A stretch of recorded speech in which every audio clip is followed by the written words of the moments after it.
Hello friends, मैं आकांक्षा GK with आकांक्षा में आपका स्वागत करती हूँ। फ्रेंड्स, आज हम टॉप 500 करंट अफेयर्स का पार्ट 1 पढ़ने वाले हैं। मध्य प्रदेश के करंट अफेयर्स की जो समस्या है वो मध्य प्रदेश स्टूडेंट्स के लिए हमेशा ही रही है, क्योंकि एक सही तरीके का करंट अफेयर और बहुत सरल तरीके से नहीं मिल पाता है। तो इसलिए मैं जितना भी अभी तक का जनवरी से लेके अभी तक का जितना भी करंट अफेयर है जो बहुत ज़्यादा इंपॉर्टेंट है और जो हमारे एग्ज़ाम में आ सकते हैं, उन क्वेश्चन का कलेक्शन करके मैं आपके लिए करंट अफेयर्स लेके आई हूँ। तो चलिए स्टार्ट करते हैं। इसके रोज एक पार्ट आता रहेगा और जल्दी ही हमारा ये टॉप 500 करंट अफेयर कंप्लीट हो जाएगा। इसके बाद हम फिर इंडिया का जो पूरा इंडिया और इंटरनेशनल पूरा जो है कवर कर देंगे, ऐसे ही 500 करंट अफेयर बना के। तो आपकी करंट अफेयर की जो समस्या है वो क्या है, कम हो जाएगी। पहला क्वेश्चन है कि किस प्रदेश की पावर ट्रांसमिशन कंपनी को एनर्जी यूटिलिटी कैटेगरी में best performance improvement gold award से सम्मानित किया गया है। किस प्रदेश की पावर ट्रांसमिशन कंपनी को एनर्जी यूटिलिटी कैटेगरी में, मतलब एनर्जी को यूज़ करने की कैटेगरी में बेस्ट, मतलब सही तरीके से यूज़ कर रहे हैं, तो बेस्ट परफॉर्मेंस इम्प्रूवमेंट, मतलब अच्छे से इम्प्रूव किया, इसमें किसको गोल्ड अवार्ड दिया गया है? तो ये हमारे मध्य प्रदेश को दिया गया है। तो किस प्रदेश की पावर ट्रांसमिशन कंपनी को एनर्जी यूटिलिटी कैटेगरी में best performance improvement gold award दिया? मध्य प्रदेश को। फ्रेंड्स, हमारे व्हाट्सएप और टेलीग्राम ग्रुप से भी आप जुड़ सकते हैं, जिसकी लिंक आपको डिस्क्रिप्शन में मिल जाएगी। नेक्स्ट क्वेश्चन है, मंत्रिपरिषद ने मुख्यमंत्री सोलर पंप योजना की अवधि कब तक बढ़ाने की निर्णय लिया है? तो 2020 से उन्होंने 2024 तक के लिए इसको बढ़ा दिया है। तो मुख्य सोलर पंप योजना की ये किसानों के लिए ये योजना है, सोलर पंप लगाने के लिए, जिससे कि हम विद्युत को बचा सकें। तो इसकी अवधि कब तक बढ़ाने का निर्णय लिया है? मार्च 2024 तक बढ़ाने का निर्णय लिया है। Second national conference on uniformed women presence administration का आयोजन कहाँ किया गया? तो जो दूसरी राष्ट्रीय कॉन्फ्रेंस हुई थी वुमेन प्रेजेंस एडमिनिस्ट्रेशन की, इसका जो आयोजन हुआ था मध्य प्रदेश की राजधानी भोपाल में किया गया। नेक्स्ट है, मध्य प्रदेश की किस संस्था को मृगनयनी एम्पोरियम से जोड़ने का निर्णय लिया गया है? मध्य प्रदेश की किस संस्था को मृगनयनी एम्पोरियम से जोड़ने का निर्णय लिया है? तो निफ्ट भोपाल को, निफ्ट जो फैशन टेक्नोलॉजी है भोपाल में, उसको मृगनयनी एम्पोरियम से जोड़ने का निर्णय लिया है। नेक्स्ट है, 30वीं राष्ट्रीय जूनियर एवं सब जूनियर कैनो स्प्रिट चैंपियनशिप कहाँ हुई? तो 30वीं राष्ट्रीय जूनियर और सब जूनियर कैनो स्प्रिंट चैंपियनशिप कहाँ हुई है? ये भोपाल में हुई है। 30वीं राष्ट्रीय जूनियर एवं सब जूनियर कैनो स्प्रिंट चैंपियनशिप कहाँ हुई है? भोपाल में हुई है। नेक्स्ट है, इस प्रतियोगिता में मध्य प्रदेश को कितने मेडल प्राप्त हुए? इस प्रतियोगिता में मध्य प्रदेश को 33 मेडल प्राप्त हुए। जो ये भोपाल में प्रतियोगिता हुई, इसमें मध्य प्रदेश को कितने मेडल मिले? 33 मेडल मिले।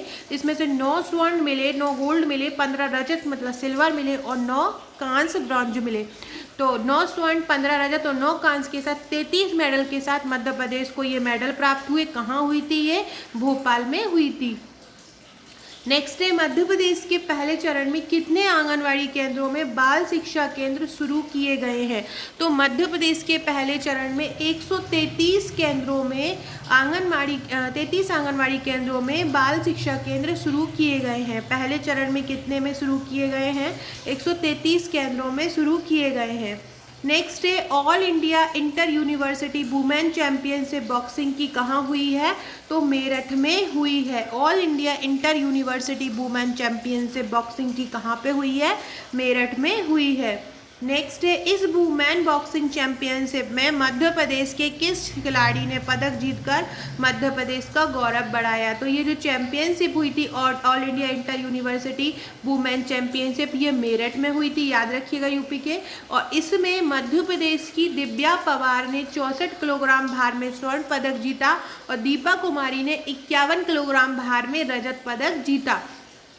याद रखिएगा कौन कौन है ये? दिव्या पवार और दीपा कुमारी। दिव्या पवार ने गोल्ड जीता, दीपा कुमारी ने रजत जीता। All India inter university women boxing championship. आपसे ये भी पूछ सकते हैं कि दिव्या पवार क्या करती हैं, क्या उनका प्रोफेशन है, क्या है? तो ये बॉक्सर है। दीपा कुमारी, दोनों को ही बॉक्सिंग में इनको 54 kg भार में और इनको 51 kg भार में मिला है।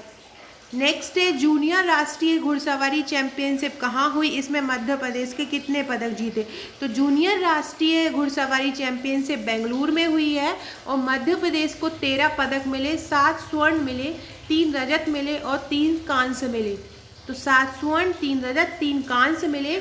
जूनियर राष्ट्रीय चैंपियनशिप हुई थी, इसमें बेंगलुरु में हुई थी और इसमें मध्य प्रदेश को 13 पदक मिले हैं। जूनियर राष्ट्रीय घुड़सवारी चैंपियनशिप में मध्य प्रदेश के किस खिलाड़ी को पद मिला। तो जूनियर क्लास ड्रेसाजमेंट में राजू सिंह भदौरिया को गोल्ड, राजू सिंह, मीरा मलैया, हिरल जोशी, आदित्य आयुष ने रजत पदक जीता। सड़कों पर मवेशियों को पकड़ने के बाद रखने के लिए कितनी नई गौशाला बनाई जाएंगी। तो 60 नई गौशालाएँ बनाई जाएंगी, 60 नई गौशालाएँ बनाई जाएंगी मवेशियों को पकड़ने के बाद रखने के लिए। नेक्स्ट है जूनियर एशियन रोइंग चैंपियनशिप कहाँ हुई। मध्य प्रदेश के खिलाड़ी ने भारत का प्रतिनिधित्व किया, थाईलैंड के पट्टाया में हुई और मध्य प्रदेश के विजय सिंह ने इसका नेतृत्व किया और रजत पदक जीता था। मध्य प्रदेश से नेतृत्व किया था विजयपाल सिंह ने, जो कि भारत का भी उन्होंने प्रतिनिधित्व किया और ये कहाँ हुई, पट्टाया में हुई। सर्वश्रेष्ठ सोटो सम्मान ये अंगदान में सर्वोपरि कार्य के लिए दिया गया और ये किसको दिया गया, मध्य प्रदेश को दिया गया सर्वश्रेष्ठ सोटो सम्मान। नेक्स्ट क्वेश्चन है पहले पक्षी सर्वेक्षण में मध्य प्रदेश के किस राष्ट्रीय उद्यान में 200 प्रजाति के पक्षी मिले हैं। पहले पक्षी सर्वेक्षण में मध्य प्रदेश के किस राष्ट्रीय उद्यान में 200 प्रजाति के पक्षी मिले हैं। तो कूनो पक्षी अभ्यारण्य में मिले हैं। फ्रेंड्स हमारे पास एमपी पुलिस के MPSI, MPPSC prelims, MPPSC mains और जेल प्रहरी के नोट्स उपलब्ध है हैंड रिटन, अगर आप लेना चाहते हैं तो ले सकते हैं। तो पहले पक्षी सर्वेक्षण में मध्य प्रदेश के किस राष्ट्रीय उद्यान में 200 प्रजाति के पक्षी मिले हैं। कूनो पक्षी अभ्यारण्य में मिले हैं। भोपाल पुलिस ने अपराधियों पर नज़र रखने के लिए कौन सी ऐप लॉन्च की है। तो पुलिस आई की है। भोपाल पुलिस ने अपराधियों पर नज़र रखने पुलिस आई ऐप लॉन्च की है। लक्ष्मी नारायण जिनका निधन हो गया वो कौन थे। तो वो खजुराहो की लोकसभा सीट से सांसद थे। नेहरू टूर्नामेंट के 3 वर्गों में जीतने वाला भारत का कौन सा राज्य है। तो नेहरू टूर्नामेंट जो है वो हॉकी का टूर्नामेंट होता है। तो मध्य प्रदेश एक ऐसा राज्य बन गया है जो उसने इसके तीनों टूर्नामेंट जीते हैं। हॉकी मध्य प्रदेश में अली अहमद को इसका मैन ऑफ द मैच मिला है। अली अहमद को मैन ऑफ द मैच इसमें मिला है। इंदौर में कितने नए ई-रिक्शे शुरू हो रहे हैं। तो इंदौर में 100 ई-रिक्शे शुरू हो रहे हैं। इंदौर में कितने ई-रिक्शे शुरू हो रहे हैं। इंदौर में 100 ई-रिक्शे शुरू किया जा रहा है। प्रदेश का तीसरा गौ अभ्यारण्य कहाँ खुलेगा। तो मध्य प्रदेश का तीसरा गौ अभ्यारण्य जो है वो ग्वालियर में बड़ई के पास खुलेगा। कहाँ पे, बड़ई के पास खुलेगा। नेक्स्ट पहला जो खुला था वो आगर मालवा में खुला था और दूसरा रीवा के वसावन मामा में खुला था। तो प्रदेश का तीसरा जो खुल रहा है वो ग्वालियर में खुल रहा है। पहला आगर मालवा में और दूसरा रीवा में था। ये मध्य प्रदेश की किस जनजाति में कुपोषण पर शोध होगा। तो मध्य प्रदेश की कोरकू जनजाति में कुपोषण पर शोध होगा। कोरकू जनजाति जो कि कुपोषित में बहुत ज़्यादा उनकी स्थिति खराब है, तो उनकी जनजाति में क्यों कुपोषण इतना फैल रहा है उस पर शोध किया जाएगा। इस कुपोषण पर शोध करने के लिए कौन सहायता करेगा। तो यह बालकों का ही शोध हो रहा है तो बाल संरक्षण आयोग करेगा, जो कि इसका मुख्यालय नई दिल्ली में है। 5 मार्च इसको 2007 में इसकी स्थापना हुई थी। प्रियंका कानूनगो विदिशा इसकी अध्यक्ष है। केंद्र सरकार ने मध्य प्रदेश में कितने मेडिकल खोलने के लिए मंजूरी दी है। 5 मेडिकल खोलने के लिए केंद्र सरकार ने मंजूरी दी है। किस रेलवे जंक्शन का विकास हबीबगंज रेलवे स्टेशन की तर्ज पर होगा।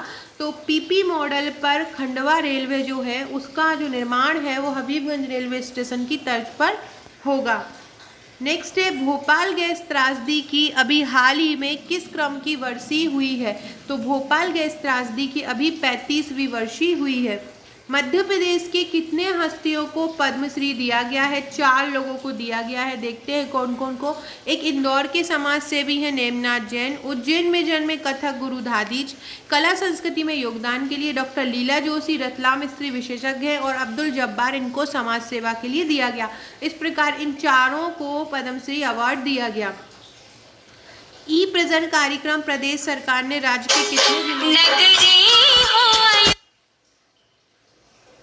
ई प्रिजन कार्यक्रम प्रदेश सरकार में राज्य के कितने जिलों में आरंभ किया गया? तो 37 जिलों में आरंभ किया गया और ये 3 करोड़ की लागत से आरंभ किया गया। ई प्रिजन कार्यक्रम प्रदेश सरकार में राज्य के कितने जिलों में आरंभ किया गया? 37 जिलों में आरंभ किया गया 3 करोड़ की लागत से। पत्रकार राधेश्याम शर्मा का निधन हो गया है, वह किस विश्वविद्यालय से संबंध रखते थे? तो जो राधेश्याम शर्मा का हाल ही में निधन हुआ है वह माखनलाल चतुर्वेदी से संबंध रखते हैं। माखनलाल चतुर्वेदी जो विश्वविद्यालय है जिसकी स्थापना 1991 में हुई है उससे संबंध रखते थे। भोपाल में बायोटेक्नोलॉजी पार्क कितने चरणों में बनेगा? 2 चरणों में बनेगा और ये 2023 तक तैयार हो जाएगा। मध्य प्रदेश के किस जिले में 10 किलोमीटर लंबी जल संरचना की खोज हुई है? तो बुरहानपुर में हुई है। मध्य प्रदेश के बुरहानपुर में जो 2003 में बना हुआ था 10 किलोमीटर लंबी जल संरचना की खोज हुई है। 15 अगस्त 2003 में इसकी स्थापना हुई थी। अशोकनगर, बुरहानपुर, अनूपपुर के साथ ये बना था। मध्य प्रदेश में साहित्य के क्षेत्र में किसे पद्मश्री दिया गया? डॉक्टर शांति जैन को दिया गया। सो फ्रेंड्स, इस प्रकार से हमने अपने आज के पाठ पूरा किया। कल का हम कल देखेंगे। ये फ्रेंड्स मेरे प्रीलिम्स की 16 फाइल है। इस प्रकार की 16 फाइल आपको मिलेंगी। इनके अलावा आपको कुछ और नहीं पढ़ना है। और ये मेंस की फाइल्स हैं। इस प्रकार की मेंस की फाइल आपको मिलेंगी। और ये सॉल्व पेपर है। जो मेंस का सॉल्व पेपर आपको इस प्रकार का मिलेगा। तो आप हमारे नोट्स परचेस कर सकते हैं। डेली वीडियो की अपडेट पाने के लिए आप हमारे व्हाट्सएप और टेलीग्राम ग्रुप से जुड़ सकते हैं जिसकी लिंक आपको डिस्क्रिप्शन में दिख जाएगी। Okay friends, thank you.